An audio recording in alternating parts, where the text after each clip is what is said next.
Those are not the words Mother should use. So we should teach all these when they are very young. This is what happens. It will influence anybody's brain, and it's a subconscious mind. Make them CEOs of their own life. From today onwards, give them max love. Give them just love, nothing else. Let them make the decision. They have their own soul plan. They will go according to that. A child will listen to you like a magic if you have the love in your throat.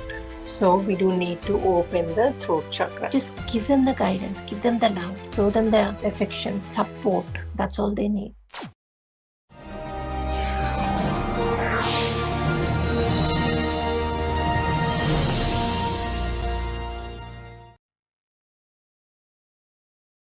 Today, we focus on Skandamata, who symbolizes the nurturing and protection.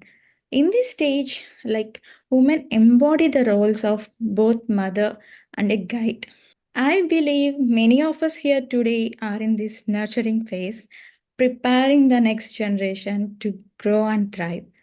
Just as a plant needs a healthy soil to grow, we need to enrich ourselves with the great wisdom to create a healthy and better environment for our future generations. Today, we have Aniruddha ma'am with us, whose main focus is on self-conscious parenting. She will help us to look inward and connect with the wisdom and which is already there exists within us. So remember, the goddess is within us, and we just need to tap into that divine energy. Let's warmly welcome Aniruddha ma'am. The stage is all yours. Please guide us in cultivating a beautiful and nurturing environment for the next generation. Thank you. Sure. Thank you. So friends, today we are talking about the Skandamata. Just now our master said, the Skandamata is the 5th day. She nurtures a child, Kumaraswamy, and she makes him a Yoddha, like Sainapati, and she trains him to kill the negative forces.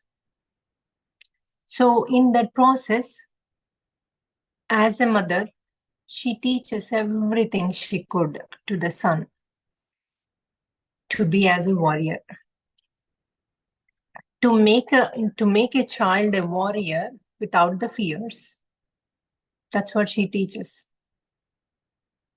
A mother, if she needs to teach and make a child warrior, so many thoughts will come. Is it okay? Is he safe? What if something happens to him? All these thoughts. As a human, we get all those thoughts. But here she teaches us beyond those thoughts. To kill the evil, the mother could sacrifice a child. She knows he can do it. The confidence in her gives the strength to the child. And also, this is the helping the universe, helping all the devatas, everyone who is living on this earth, killing one Rakshasa naturally will make everybody live happy sleep, and they can live happily, right? Otherwise, one negative source would make everybody's life miserable. So this gives us, the Skandamata gives us the courage and encouragement to raise a child with the positive and giving him the courage to face any kind of hurdle in life. So nowadays we are in Kali Yuga. So with Skandamata, what do we learn? We learn to be the nourishing of the child, right? So let's talk few steps in this Kali Yuga, how to raise our child just like Skandamata and make him a warrior, to release the evil from the society and to make him extremely higher power to help the universe. It is possible. Everything is in the mother's hand. That's what the Skandamata, the Parvati Mata showed us the way. So she is the Shakti Swarupini and she is in the fifth avatar, means she is in the fifth chakra, which is the throat chakra. So the throat chakra, how come is mothers related? Words, the perfect pampering, loving words. Any child would become whatever a mother can make them, mold them. The child will listen to you like a magic if you have the love in your throat. So we do need to open the throat chakra. That is what she is today. Today, if you practice on the throat chakra from the down chakras, from the first Muladhara chakra, automatically the throat chakra will make sense. At least if you start awakening, you will, this today is the day for the throat chakra. It has all the energies of the Skandamata. She could help us to release the throat chakra vibrations, and she will make it balanced. That is what the power, today's power. So, and also she has the 4 hands. They say 4 bhujas. That means she has 4 hands. 2, she holds the lotus flower. So, other 2, 1, she holds the Kumaraswamy, Kartikeya say. Other hand is the Abhayahasta, means the hand which gives whatever you ask, she will give with that hand. So all the Devis have the one right hand, the down right hand is the Abhayahasta. That's what she also does. So in the Devi Bhagavatam, what they say on this avatar is, she also sits on lotus. And also lotus means power and purity. So the lotus, what is the meaning of the lotus? It's a power and the purity. The lotus also represents like it's in the impure water, right? Lotus stays in impure water and stays as a pure. That's what we all are. Every day we face and we see different words, in the negativity, positivity. So we have to be like lotus, always flourishing and always happy no matter what comes and goes, like a lotus. So that's why all the gods and goddesses holds the lotus, because that represents the purity. No matter what comes and goes, it's always pure. And the other one is she is the mother and the highest love. She does everything. She prepares him, makes him a warrior. She teaches everything to Kartikeya, and with the love words. So that's why our throat chakra is extremely important to keep it active, because our love chakra has to be active and energetic so that we can give all the training with the words of love, positive. She is the example to follow her, to show the purity, love, happy energy. Mother gives directly and indirectly the ownership and winning plus success abilities. That's what the mother teaches a child, the ownership and the success abilities. So any child who is success, we always say parents are so lucky, parents did a good job. Why we say? Because their direct and indirect, their energy is in them. That's whoever is the mother, she trained well. Even the daughter-in-law says that if they do good job in everything, if the son is extremely taking care of the daughter-in-law, then daughter-in-law always says, my mother-in-law did a good job in raising the child. So it mostly goes to the woman. She gives mother energy. There is a demon, Tarakasura. So everybody says the Tarakasura got a boon, like he got the blessing of saying that only Parvati's son can kill him. So when she has a child, she goes through a lot. Even to have a child, everybody likes the Tarakasura takes a child, tries to kidnap the child, all that. So as a mother, she keeps the child somewhere else, and then later once he grows a little, then she brings him and teaches everything. When he was very little, like very young age, he goes to the warrior to fight. So he goes and fights. He kills him. So that is the reason Skandamata, they say, because he's the Skanda. The son is called Skanda because she gives him the name of Skanda, and also she gives the knife. They also say the Skanda's son, Mahayodhudu, means he is the warrior, greatest warrior. She also makes him is Sainadipati, means he is the one who makes everybody follow, like a minister, follow in the war. So it's called Sainadipati. So, and also she gives a weapon called Shakti.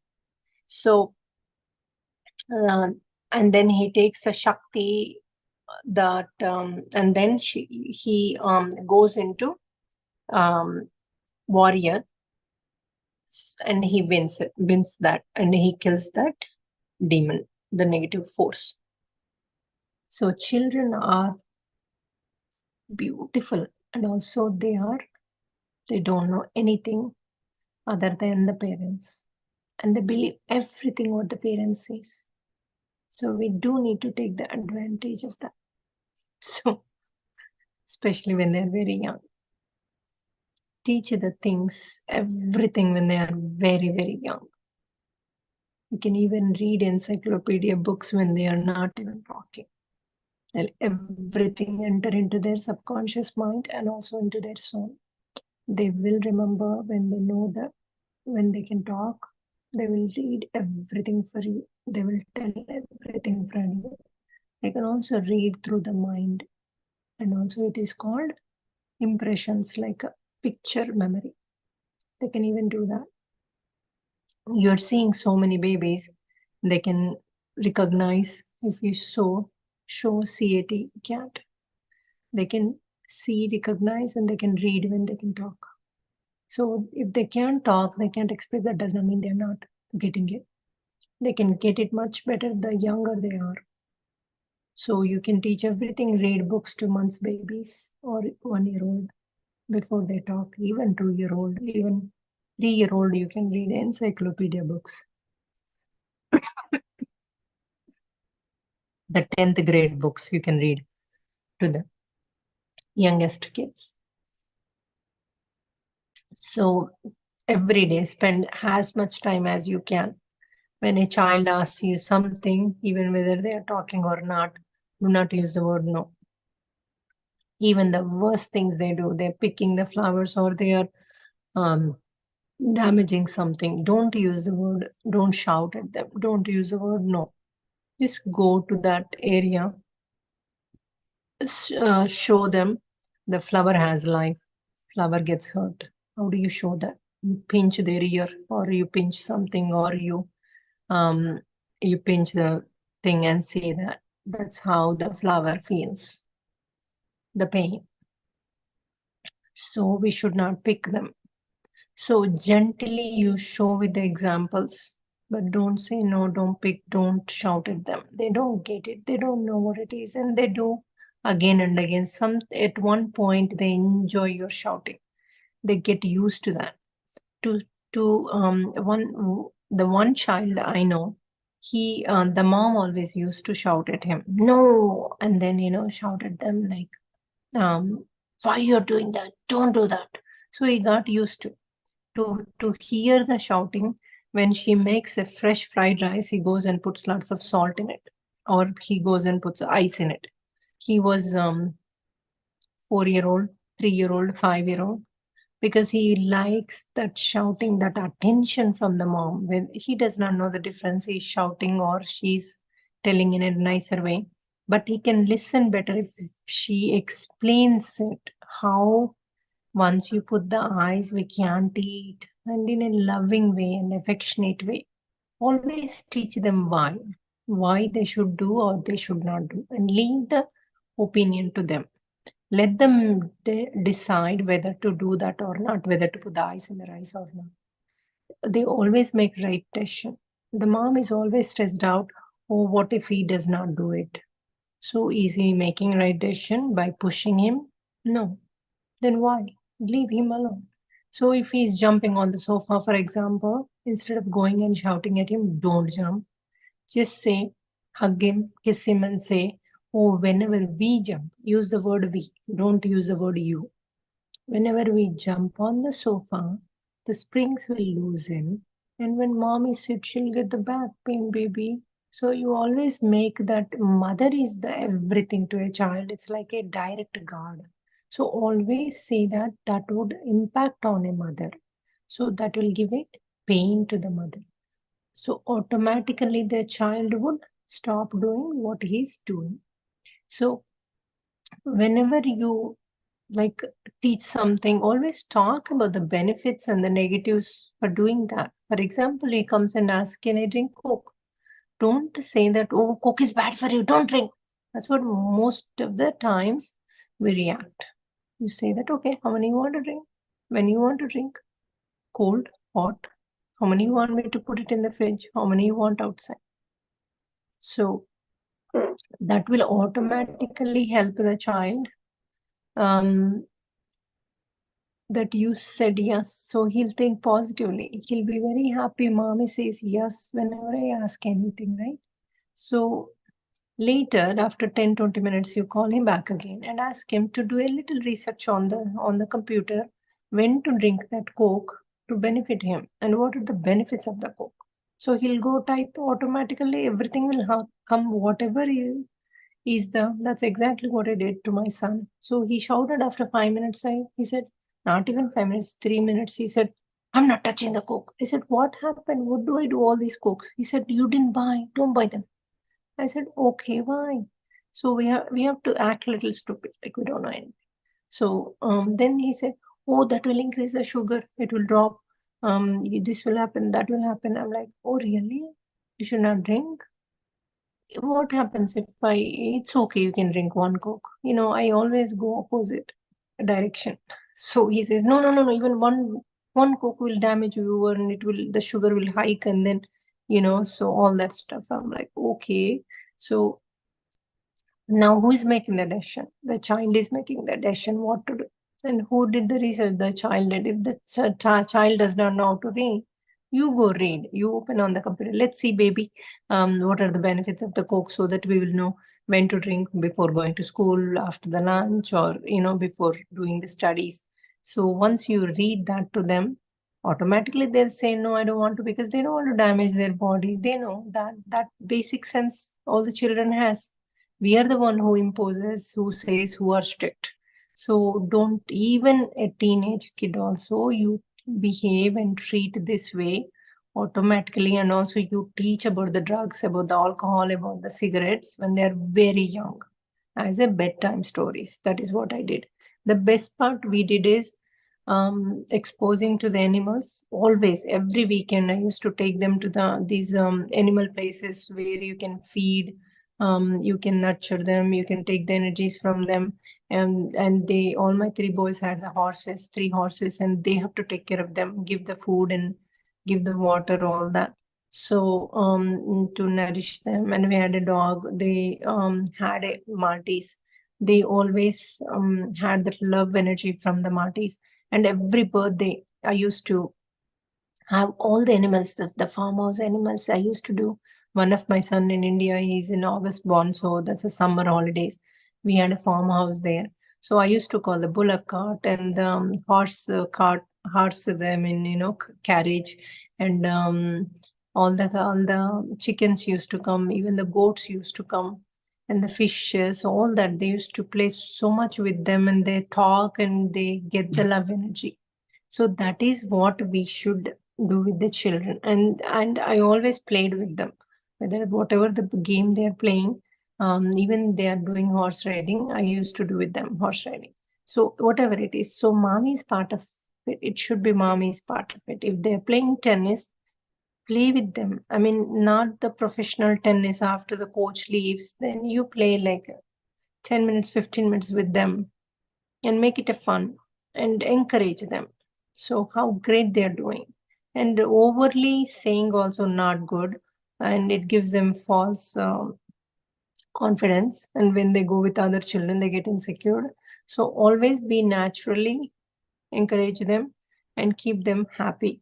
So making them their own boss, like CEOs of their life. This is the word I always use. Make them CEOs of their life. So let them make their own decisions from the childhood. So the bedtime stories, and also teaching everything about the girlfriends. Also, I taught what happens when they break up with a girlfriend. Um, how they feel, how low they feel, lonely they feel. So it is okay. That is part of the thing. And also any friends they lose, how they feel. All these things has to be taught before. Even when they do the smoke, or now they have e-cigarettes, do research and talk about the e-cigarettes, how damaging they are. They say that the marijuana is healthy. They say even the e-cigarettes are healthy, nothing will happen. Those are all bullshit. Everything will damage the body. But you do need to teach that they say in the to sell. That's their marketing. And also the video games. You talk about the video games, that the China is making us not working. Like they're making the youth out of the work, right? Because youth is playing with these games. That's the main idea. So nowadays they are coming with the fentanyl, which is people who are taking regular marijuana, they're mixing fentanyl in it, and kids are dying instantly. So many deaths happened since the January to now. Thousands of them, hundreds of them, even Indian kids. There's so many young youth kids died. So even I know people personally, the kids died because they gave without their knowing. They mix in that and give to kill. And also they want to make the youth useless by playing video games. And in the brain, when they are playing all these guns and using all those, automatically they feel they're energizing their brain to kill others. And the himsa pravrutti, it is teaching to the child. So we should teach all these when they are very young. This is what happens. It will influence anybody's brain, and it's a subconscious mind. So killing using the guns is not a great idea for the brain to go. And start the teaching the meditation, like just 5 minutes, 4 minutes, even before going to bed. When you do a story, bedtime story, I used to do everyday bedtime story that has the dharma, satyam, and also I used to do the guided meditation for them to sleep. Once they go a little semi-sleep, I used to put Om mantra, or one of my kid, like he loved the Lakshmi's mantra, Om Namo Lakshmi, Lakshmaye Namaha, Lakshmi, oh, even Lakshmi Narayanaya Namaha. These are the mantras you can put when they're sleeping, so that that takes them to, of course, moksha sthiti, and also positivity. And it helps them to grow more as in the intelligence. Also, it will help the math in their brain. So these are the things, like make them CEOs of their life, not only in the company, in the life, everywhere, every step of the life. So, and also teach them when the kids are there, when they ask them to drink, or when they ask them to do something, um, how to answer, how to come out of it, instead of feeling, oh, I need to impress my friend, otherwise I'm going to lose him or lose her. So instead of that, how to say the words like, I'm okay right now, I'm good, you know my stomach is not that great right now. I'm good with this water, or with the lime water. So always, but don't make them insecure that who are drinking, and they have to answer in a diplomatic way. So you have to teach all that. If you don't teach, and suddenly you expect them, when they grow, they have to handle their friends, they have to handle the teenager, they have to handle how to, and they should not be out of that. And also they should be able to cook when they're 20-year-old or 19. And then suddenly mom shouts, oh, you don't even know you're 20, you don't even know this, that. Did you taught them? Teach them from the young age. I taught them when my child is like 6 months old, 7 months old. He's on that bassinet chair on the countertop, and I used to talk. I'm making fried rice. I'm putting the vegetables. This is the rice, and I used to make him touch the rice. All those I did when they are very young. So they were part of my life. When if I'm cutting the vegetables, they are with me cutting the vegetables. I didn't care about what age they are. Even the deep fries, they did the puris when they're 3-year-old. They used to put a stool and do. I mean, in Bombay, if you see, they 3-4-year-old, they do puris, they do everything, they cut the vegetables. Why not our children? Our children can do. That is the one video made me think that, okay, my kids are smart like those kids. Why not? I will also give everything. So I have the trust on the higher power. So, the Hanuma will protect my kids. Even now, they are in the college. I put Hanuma into each child and I say that just, help them to be in the right direction, give them the right friends, help them to eat right food. Hey, Hanuma, give them the strength, give them the time to study, give them, strength to study, give them the power, let them feel powerful, help them, please be with them. He's with them, so I don't need to worry about, I don't need to feel anything, what they're doing, how they're doing, did you eat, did you not eat, did you go, or did you drink. All those things I don't need to do because he's there to protect them. So these things will make us more happier raising the children, and raise them graciously, happily, and also with the love and energy, and give them the liberty to make their own decision. Don't be overwhelming them. Don't tell them, don't go here, don't go there, and come early. Teach them when they're very young what are the timings and how the things go. In my house everything is opposite. I tell them don't study, go play, do the dancing. They do go exercises and other stuff, but I say, even it's okay, go to the friend's house. Why you came so early after, 8 o'clock? So after cutting the cake, they say, no, no, no, no, mommy, you don't know what happens after cutting the cake. We can't stay there. So they know when to stay, where to stay, what to take, which friends are right. So some friends, they're lying to the mothers and all, they don't stay with them. They are not their friends. So let them choose on that. Let them feel. Sometimes they say, don't study until the night, just sleep early. It's okay. You don't need to get highest marks. If you get good marks, you're good. As long as you go to other classes, they say no, no, no, no, no, no. We have to maintain the grades. We have to, to maintain the grade. We have to maintain the grades to get to good college. So they know stuff. So even though if you say it's okay, sleep, that shows your love, that shows your affection, that shows you care about them. Instead of study, study, study, don't sleep, don't do this, don't do that, don't drink. Those are not the words mother should use. So from today onwards, give them max love. Give them just love, nothing else. Let them make the decision. They have their own soul plan. They will go according to that. Just give them the guidance, give them the love, show them the affection, support. That's all they need as a mother.